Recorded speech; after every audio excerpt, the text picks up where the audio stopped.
Good morning, and welcome to day 3 of the International Symposium. My name is Kevin Noe, and it is my privilege this morning to welcome you to the session Where Rubber Meets the Inaccessible Road, Recommendations on Implementing Disability Rights Laws in Jordan.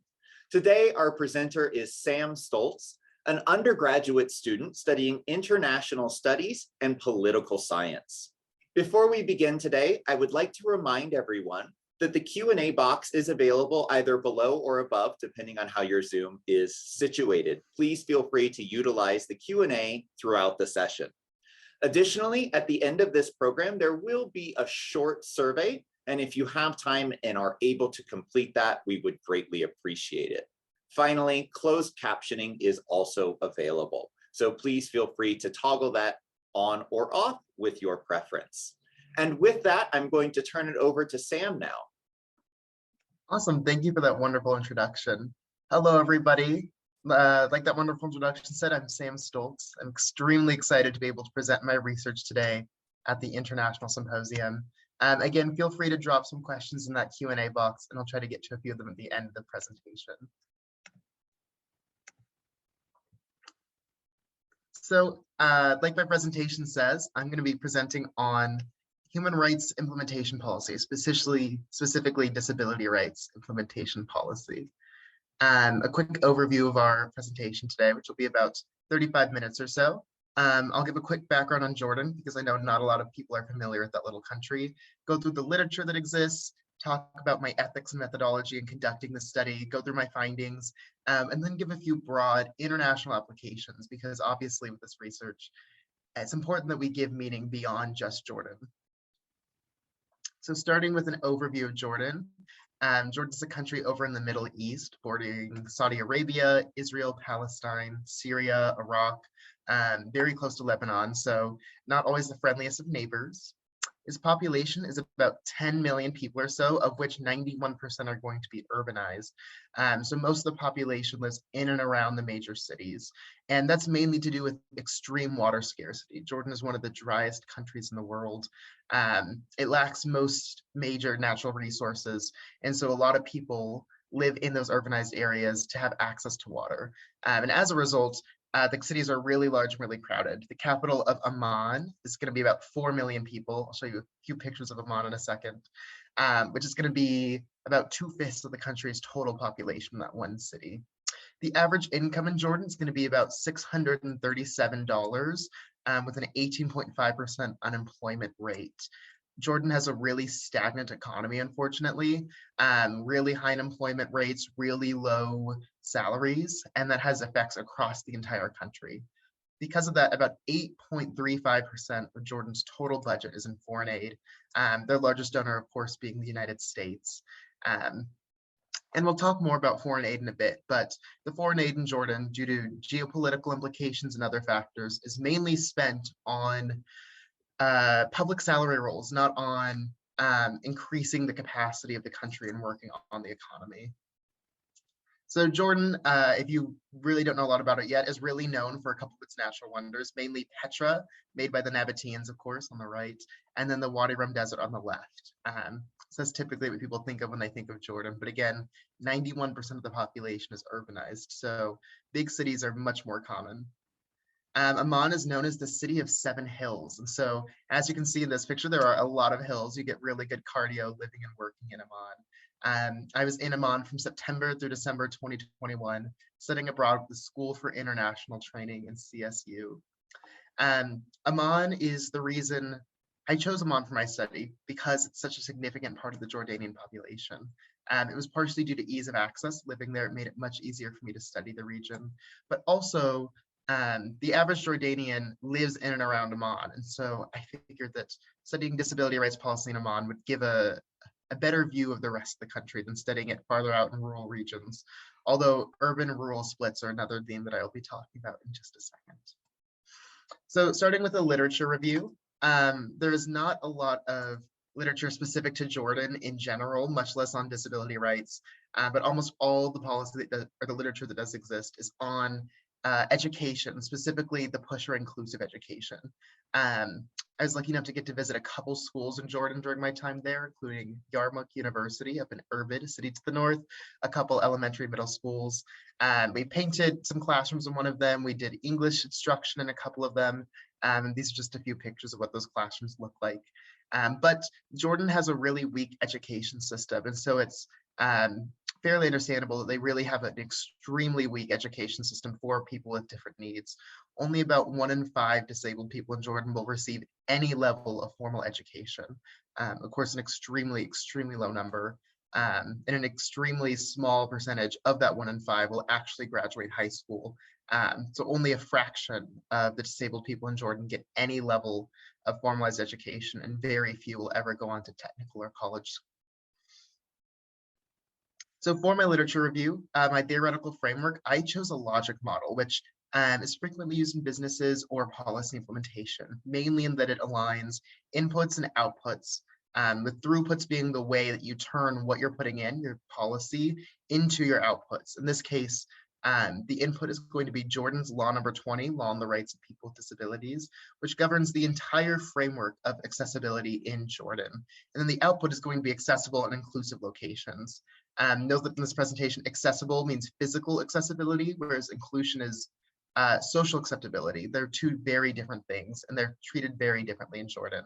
And then throughputs, the methods to achieve this are going to be the different implementation plans. So deinstitutionalization, working away from things like asylums and mental hospitals and group homes to more day centers, having people with disabilities living with their families and their local support networks, strategy for inclusive education, and then the natural plan to rehabilitate existing buildings.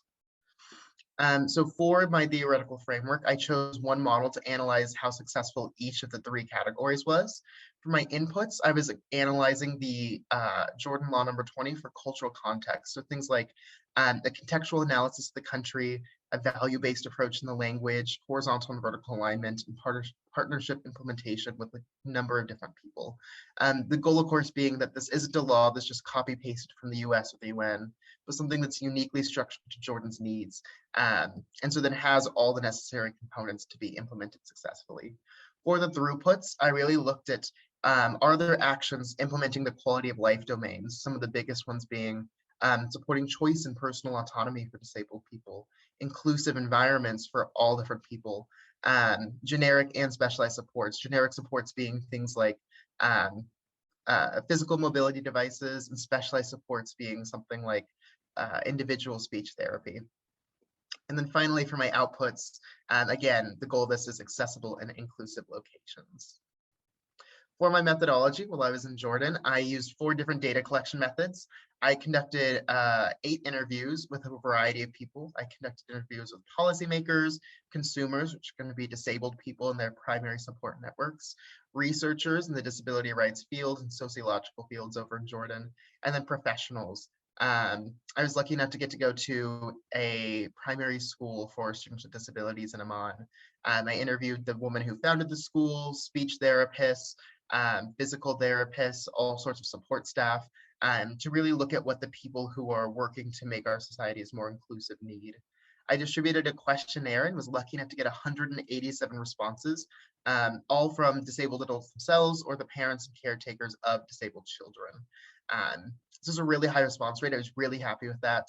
And I think part of the reason I got such a high response is just Jordan is a very closed media ecosystem. And so a lot of parents may not always feel like they can properly vent about the difficulties they face having a disabled child, or disabled people themselves can't vent their frustrations. So having an anonymous way to kind of discuss their challenges, I hope was cathartic for a lot of people. So I was really grateful for all their support in this. For my document review, I reviewed all the different documents that I've previously listed, comparing them against the matrix of what I was looking for. And then for site visits, I walked 4 kilometers in the Abdali neighborhood. Abdali is a small neighborhood in Jordan. And under the building rehabilitation plan, it's supposed to be 100% inclusive by late 2021. And so I walked 4 kilometers of streets there, comparing what I found to Toronto's accessibility guidelines to see, have they actually been renovated, and is a location actually inclusive and accessible?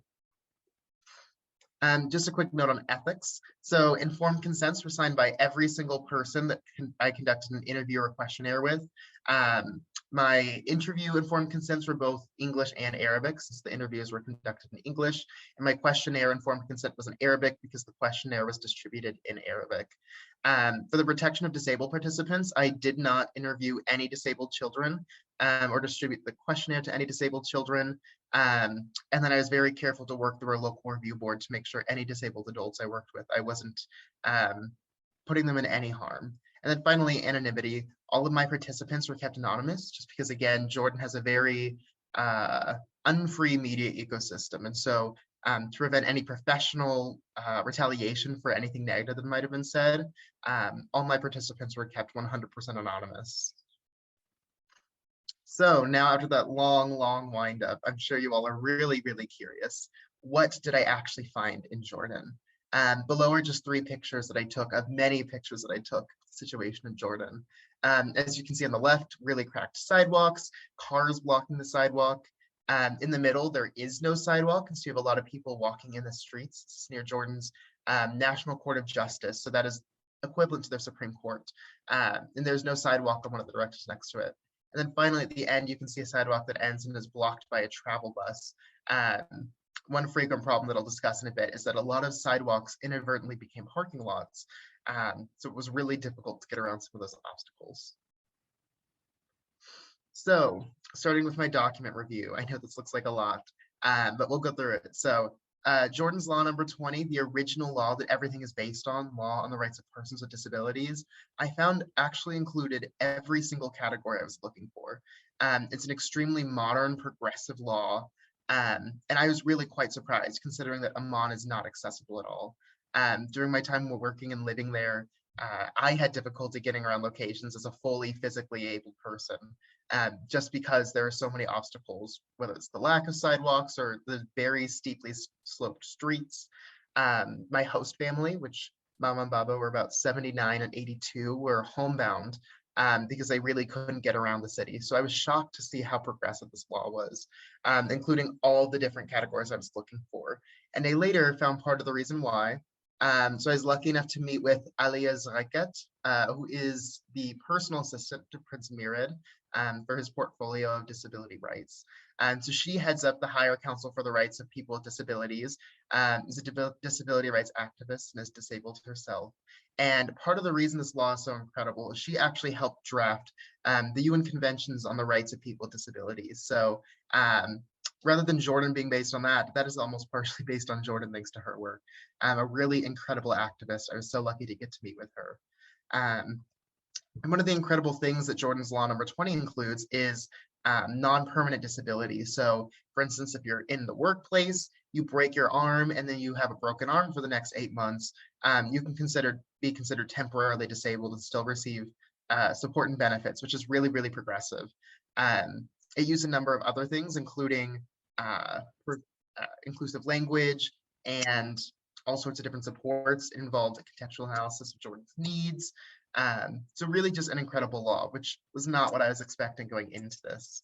Of the 3 plans, deinstitutionalization, inclusive education, and the building rehabilitation plan, I found that the best was inclusive education, but that they all included a number of cultural contexts and quality of life domains. Again, those quality of life domains being things like autonomy, inclusive environments, things like that. And so even though there were gaps in all 3 of them, all 4 cultural contexts and all 7 quality of life domains were covered between the 3 plans, which was really surprising.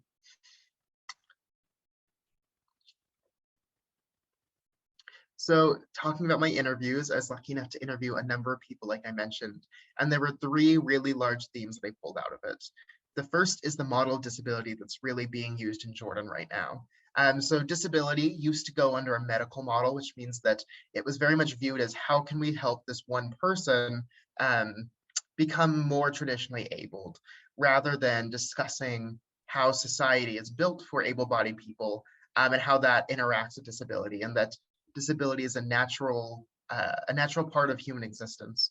And so rather than correcting how our society is structured to be inclusive of disabled people, the medical model really tries to quote unquote fix people with disabilities. And I found that in my interviews, 2 of my 7 largest interviews, the participants used just the social model, just discussing societal changes and how society can update to better fit people with disabilities in. And then 5 of my 7 major interviews involved the hybrid model, mentioning both medical and social disability models at different times, especially different needs. Particularly in medical context, the medical model may be more appropriate, while in a policymaking context, the social model may be more appropriate. So every single participant that I interviewed involved at least partially the social model of disability, which was again really progressive and showed that a lot of the activists and lawmakers here in Jordan are actually well informed on disability rights policy. With regards to public utilities, 6 of my 7 participants discussed the network of private services available in Jordan.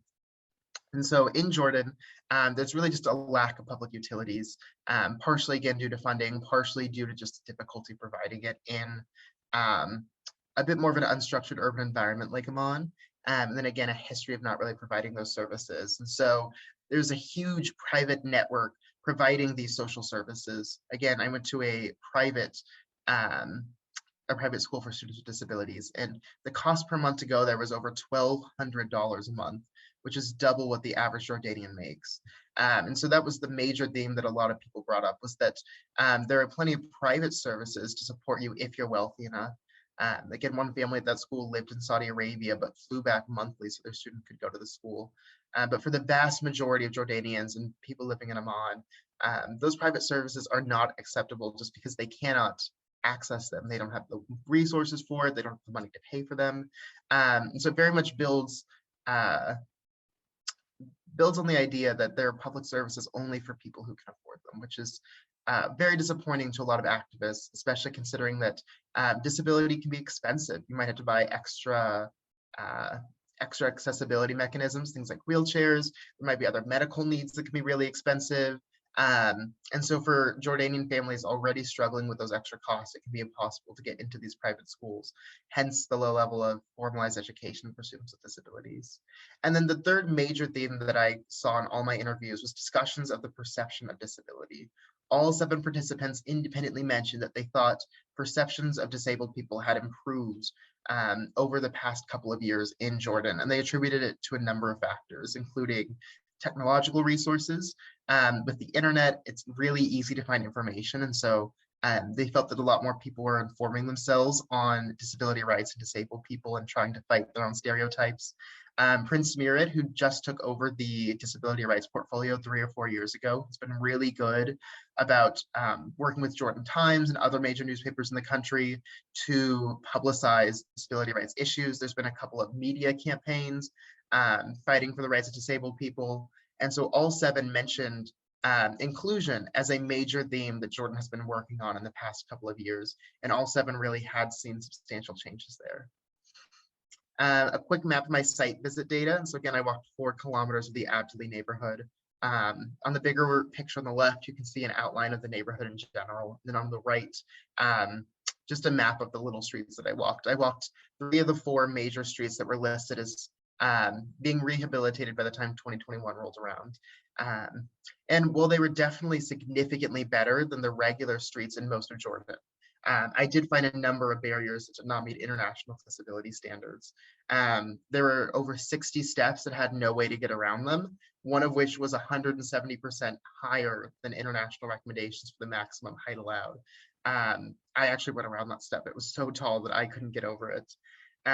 There were a number of sidewalks that were narrower than international recommendations. I found 14 different points, the narrowest being 35% narrower than the international recommendations.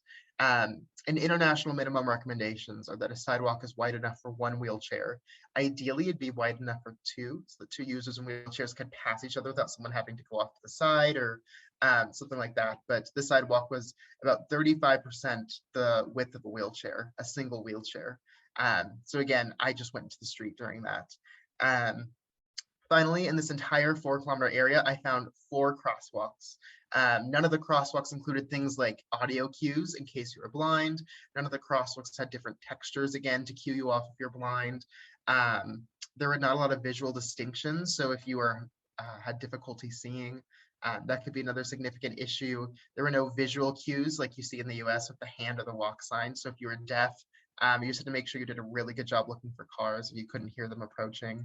And then a major theme was that of any existing accessibility infrastructure, handicap parking spaces, crosswalks, things like that, there's a significant amount of improper usage. Again, going back to those pictures that I mentioned at the beginning, a lot of the sidewalks had turned into parking lots as people were just looking for places to keep their cars.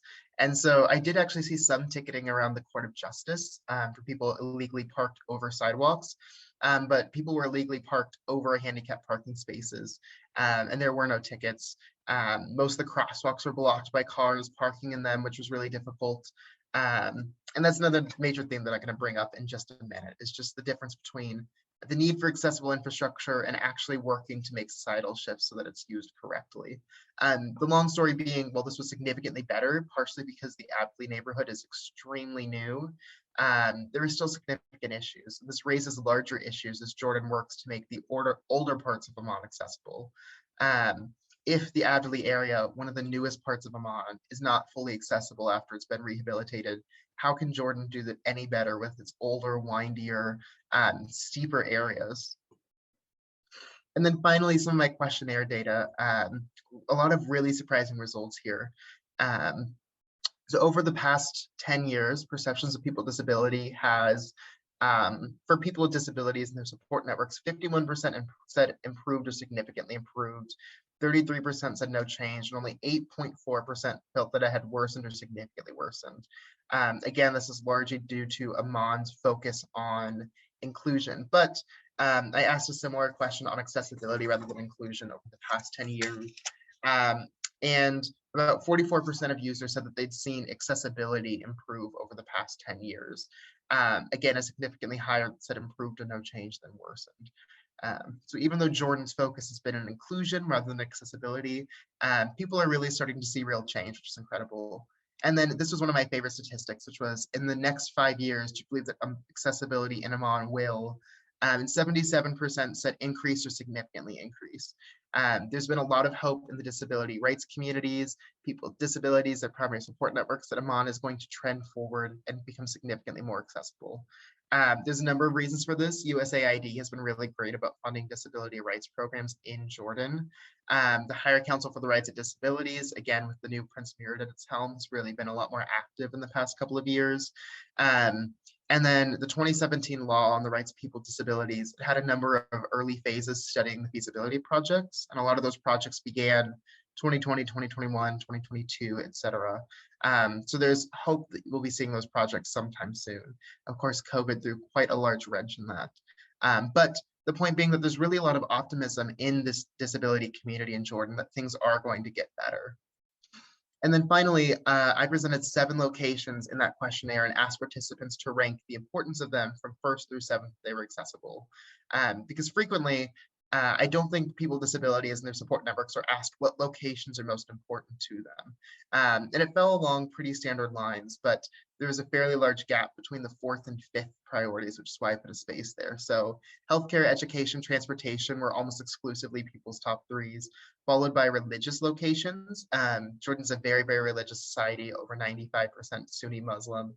So it makes sense that religious locations are rated so high as to the importance of being inclusive and accessible.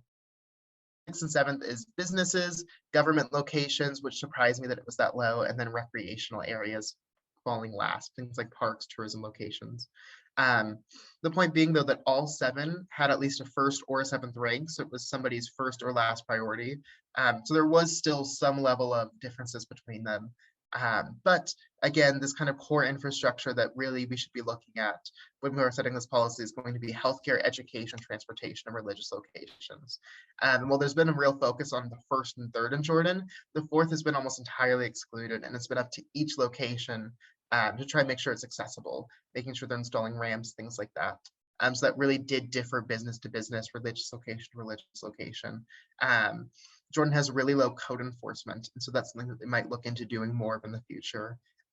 Just because most businesses are left to their own devices, and so if they don't want to be accessible, they don't have to be accessible.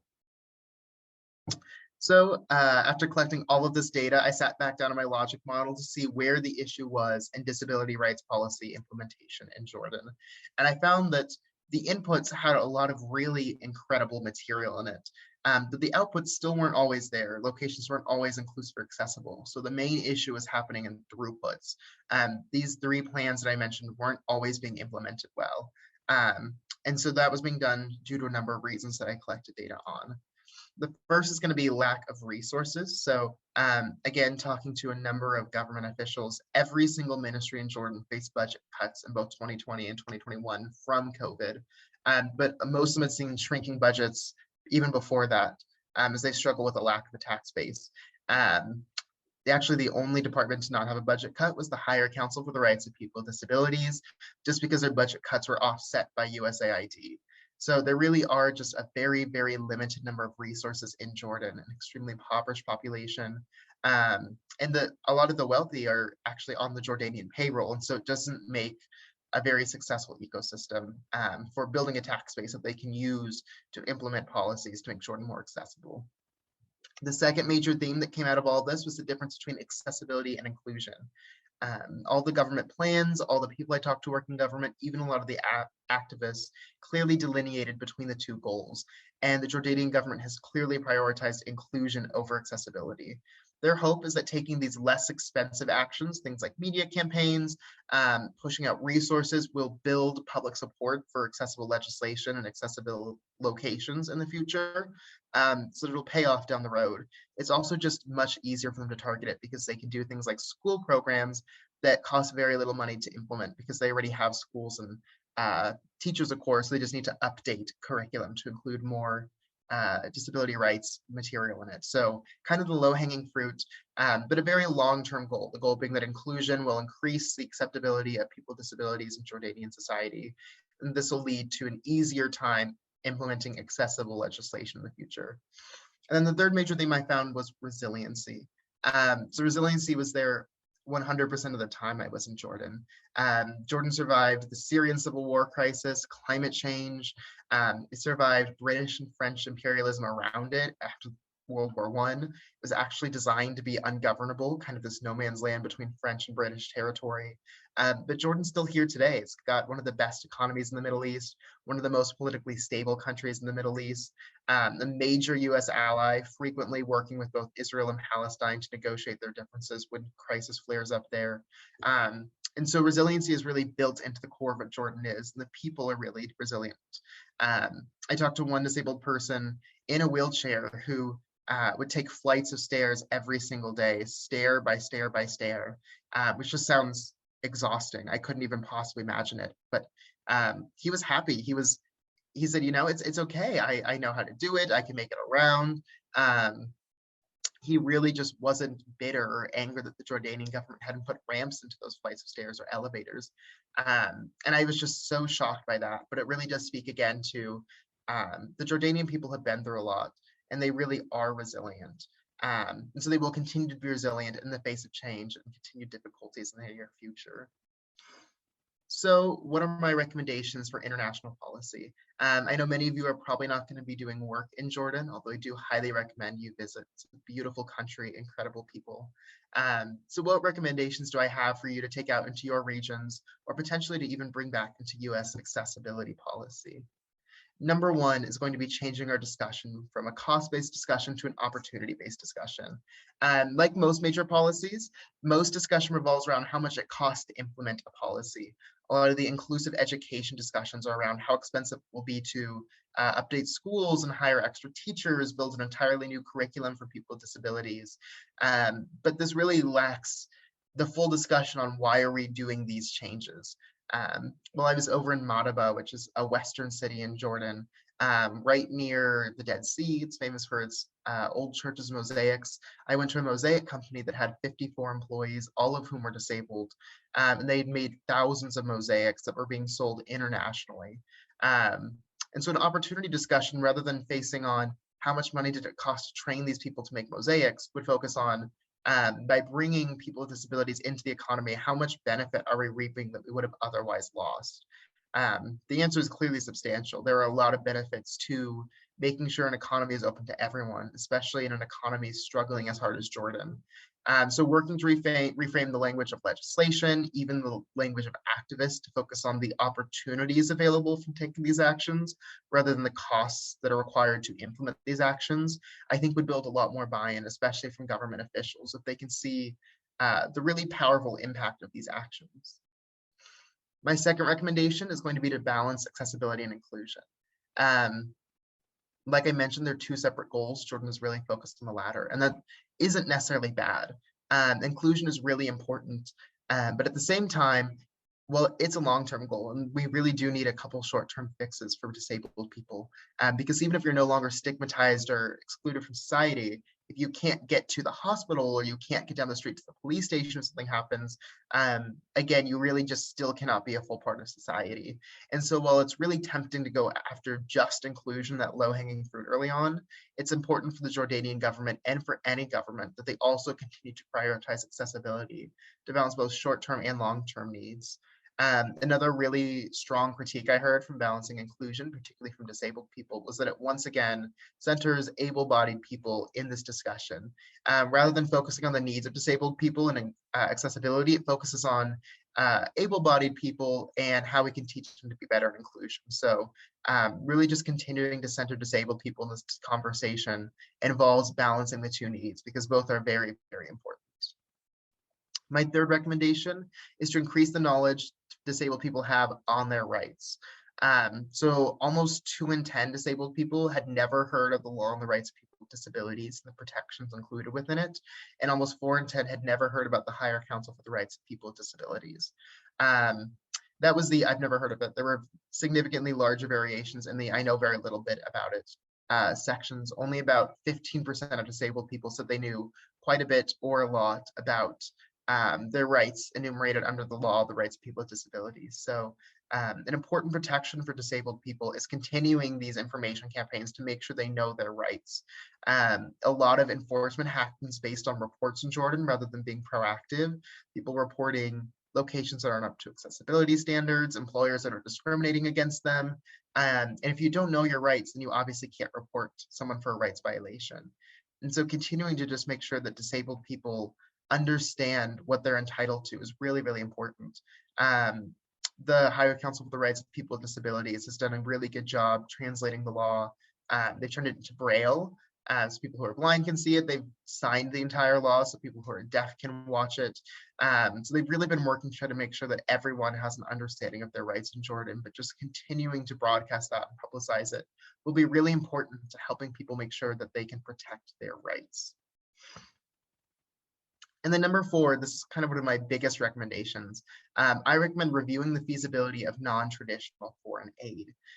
So USAID funds a large section of the Higher Council of the Rights of People with Disabilities, which is really, really wonderful. And the US gives a large amount of foreign aid to Jordan, partially because of the Syrian refugee crisis, because Jordan hosts a number of Syrian refugees, partially because we want a political ally in the Middle East that we can station troops in, and partially because we just like a stable government in the region. But almost all of our foreign aid comes in the form of cash. Money that doesn't have a lot of stipulations, or if it does, it's very difficult to enforce. Even a lot of limitations that we add on our side are difficult to enforce in Jordan once the money gets to the Jordanian government. And again, a lot of those foreign aid has been spent on kind of ballooning public payrolls to kind of get the different tribes of Jordan, the different Bedouin communities, the local power structures under King Abdullah I's control. He significantly expanded these public payrolls, particularly the police and military. And so most of this foreign aid is being spent on temporary public roles rather than long-term structural change in the country, which is part of the reason that the Jordanian government is struggling to help the economy right now, why the economy itself is struggling. So I recommend looking at non-traditional foreign aid, the biggest thing being business investment in Jordan. Can the United States, instead of giving money to Jordan, for instance, give money to companies to incentivize them to operate out of Jordan? This might be a really great option because it not only boosts the economy, which would give a larger tax base to implement disability rights policy by funding those initiatives, but it would also give companies that are operating from the Western world and maybe already have accessibility built into them, the chance to go work in Jordan and provide jobs and education to people with disabilities. So really just continuing to explore different and unique options of foreign aid could be a really successful way to help Jordan implement its disability rights policy. That's all that I have in my presentation. I just wanted to thank everybody who's helped me this far. My family, academic advisors, the SIT staff in Amman was incredible, helping with translations, connections with people. None of this research would have been possible without them. So with that, I'm going to stop my screen share. And I would love to answer some questions from y'all. Questions you have about my research, what it was like being in Jordan, maybe applying it, international disability policy to your country of interest. So I got a question from Tracy asking, does Jordan use American Sign Language or do they have a different version of sign language? So while I was in Jordan, they have an Arabic-based sign language because Jordan speaks Arabic as a lingua franca. But English was really prevalent in Jordan, especially as a sign of status.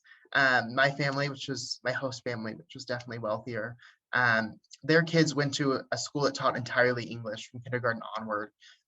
Just because the Jordanian economy is so stagnant, anybody who can learns English and tries to work outside of the country. Brain drain is a serious, serious issue.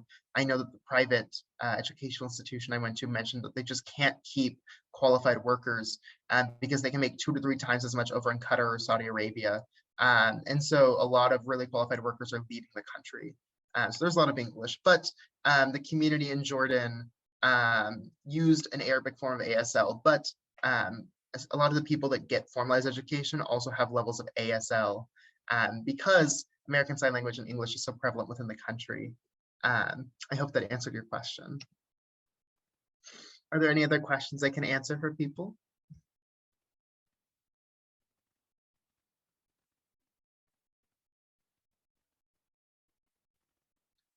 So I have a question from Justin. Based on your research and what you've seen in Jordan, do you see things there that they are doing better or would be good for us to consider implement here in the US, or anything that can help even more locally? A really great question. I know a lot of it is like what I mentioned, applying Western standards to Jordan rather than applying Jordanian standards over to the United States. And I think the focus on inclusion is something that I really, really love. The United States should continue doing at a governmental level. I know we focus a lot on accessibility here, especially with our infrastructure, but continuing to promote inclusion and a lot of really unique public-private partnerships. There was a company in Amman that was making cards for parents that have sign language on them so that they could teach their kids sign language if they weren't in public education, just because I don't know the official vocabulary for it off the top of my head, but maybe Tracy can help me here. There's 2 different types of sign. There's kind of the unofficial sign that a lot of families use to communicate their needs. And then there's the much more official sign language that most people learn in institutions so they can communicate with other deaf people and operate within society.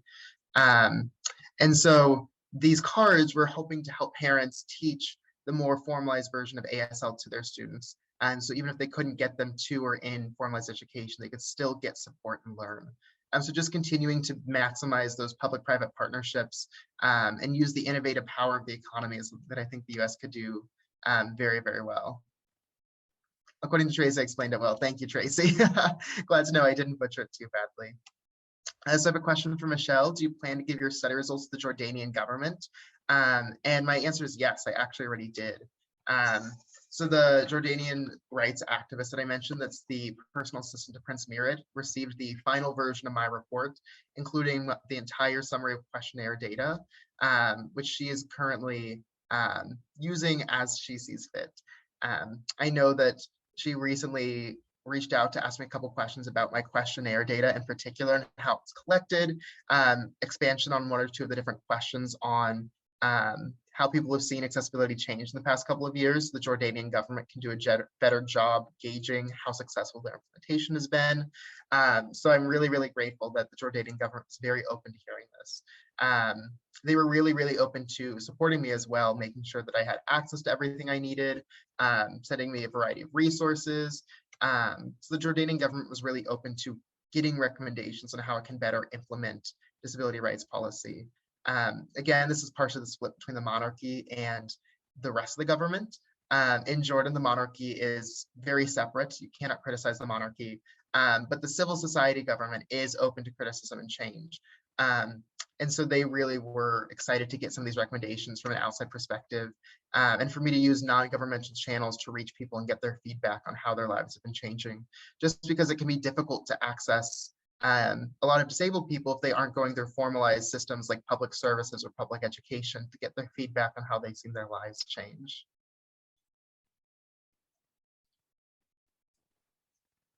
Right. Are there any final questions?